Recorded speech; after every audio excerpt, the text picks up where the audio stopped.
प्रिय विद्यार्थियों, आज हम विद्यापति के शिल्प पक्ष या अभिव्यक्ति पक्ष का अध्ययन करेंगे।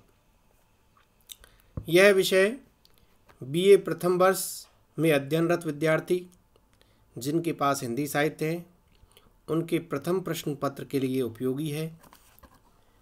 मैं डॉक्टर बालकृष्ण शर्मा, सहायक आचार्य हिंदी, MSG कॉलेज भरतपुर। सबसे पहले हम शैल्पिक पक्ष को जानेंगे।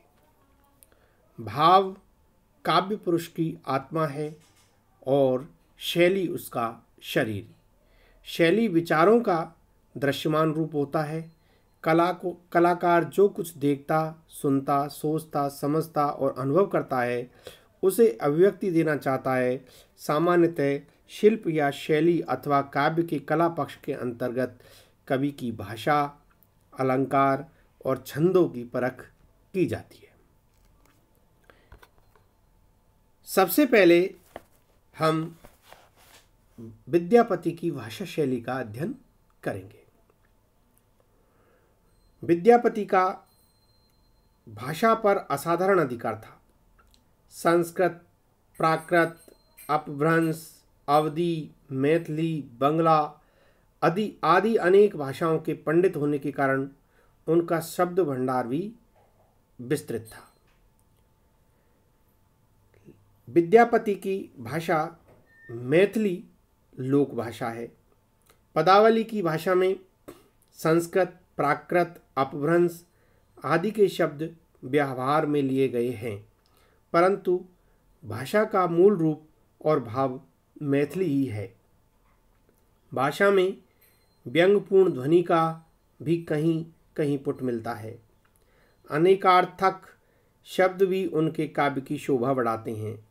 उनकी भाषा और भावों में बिंबात्मकता और प्रतीकात्मकता भी पाई जाती है। दूसरा बिंदु है अलंकार योजना।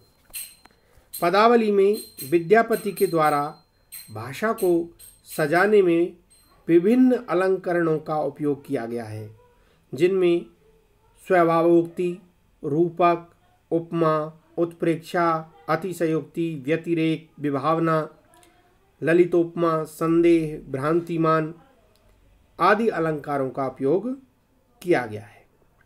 व्यय-संधि, नक्षिक वर्णन और रूप स्वरूप के वर्णन में उपमा का विशेष उपयोग हुआ है।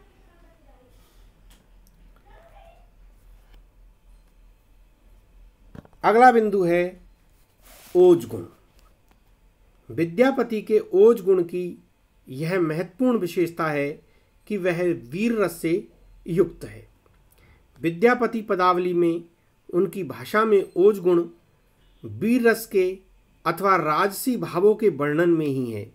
राजा शिव सिंह के युद्ध प्रसंग अथवा बसंत के ऋतुराजत्व वर्णन में ओज गुण पूर्ण शब्दावली विद्वान है।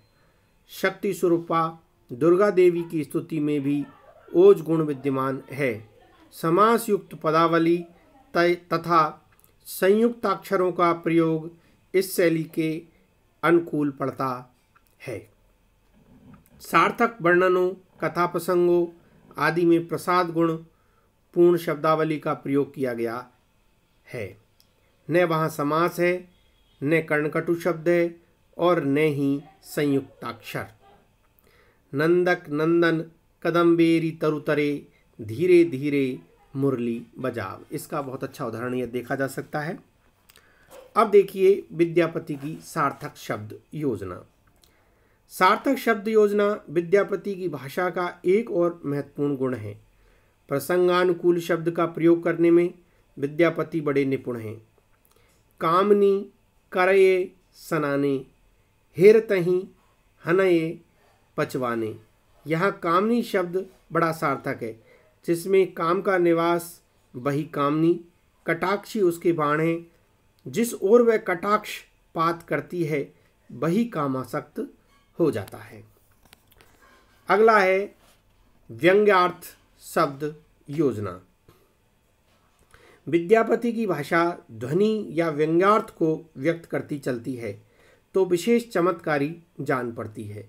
नोक झोंक संबंधी एक पद इसका अच्छा उदाहरण है।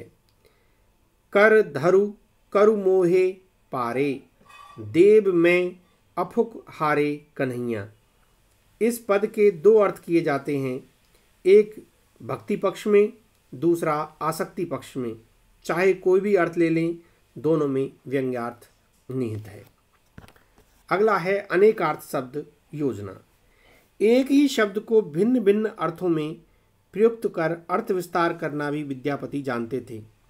आरती शब्द को लें, कहीं आरती शब्द का अर्थ प्रार्थना है, कहीं दुहाई, कहीं वेदना और कहीं पैरों में पड़ना, कहीं विहलता और कहीं अनुरोध और कहीं बेताबी जैसे प्रार्थना का उदाहरण है। आरती अधिक न करिए लोभ, सब राखे पहिलहि मुख शोभ। अगला बिंदु है प्रतीकात्मकता।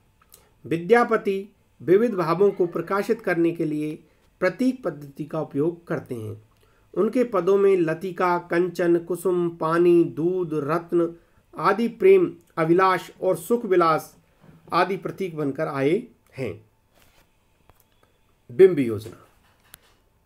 विद्यापति रूप चित्रण और भाव आयोजन दोनों के द्वारा बिंब की सृष्टि करते हैं। वे रूप चित्रण में वातावरण और देह संबंधी सौंदर्य को अपनाते हैं। भाव आयोजन में अनुभूतियों, कामनाओं, मनोविकारों और चित्तवृत्तियों के चित्र उभारते हैं। उपदेशात्मकता।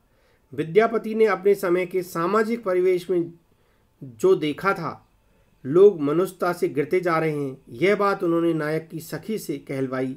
हे सखी, मानुष जन्म अनूप। विद्यापति वचन पालन पर बल देते हैं। सुपुरुष वचन कबहु नहीं बिचलय, जाओ विधि बामाओ होए। संसार की नश्वरता को देखते हुए परोपकारी और भी आवश्यक धर्म है। विद्यापति माधव हम परिणाम निराश कहकर भी निराश नहीं होते और तुहु जग तारन दीन दयामय अतय तोहर विश्वासा कहकर विश्वास और आस्था की स्थापना करते हैं। वे एक परम आस्तिक भी थे। निष्कर्ष रूप में कहा जा सकता है कि विद्यापति का शिल्प सौंदर्य मनोवैज्ञानिक आधार पर निखरा। वे लोकमानस के बड़े पारखी थे, इसलिए उन्होंने अपनी कला को भी लोक कला के निकट रखा। उन्होंने लोक भाषा अपनाई, उसे लोक हृदय और लोक कंठ में विराजमान लोकोक्तियों और मुहावरों से सजाया और लोकगीत की तरंगों पर बिठाकर लोगों के इस लोक के आनंद, श्रृंगार और प्रेम से लेकर लोकोत्तर आनंद, भक्ति तक के लिए मुखरित कर दिया। अतः डॉक्टर गुणानंद जुयाल की यह उक्ति तर्क की कसौटी पर खरी उतरती है। विद्यापति एक कुशल काव्य शिल्पी थे। उनकी पदावली की शिल्प योजना अनुपम एवं अनूठी है। विद्यार्थियों, इस वीडियो में हम उनके शैल्पिक पक्ष का अध्ययन करेंगे। कल जो वीडियो मैं बनाऊंगा उसमें आपको कबीर और जायसी के विषय में उनके शैल्पिक पक्ष का हम अध्ययन करेंगे। धन्यवाद।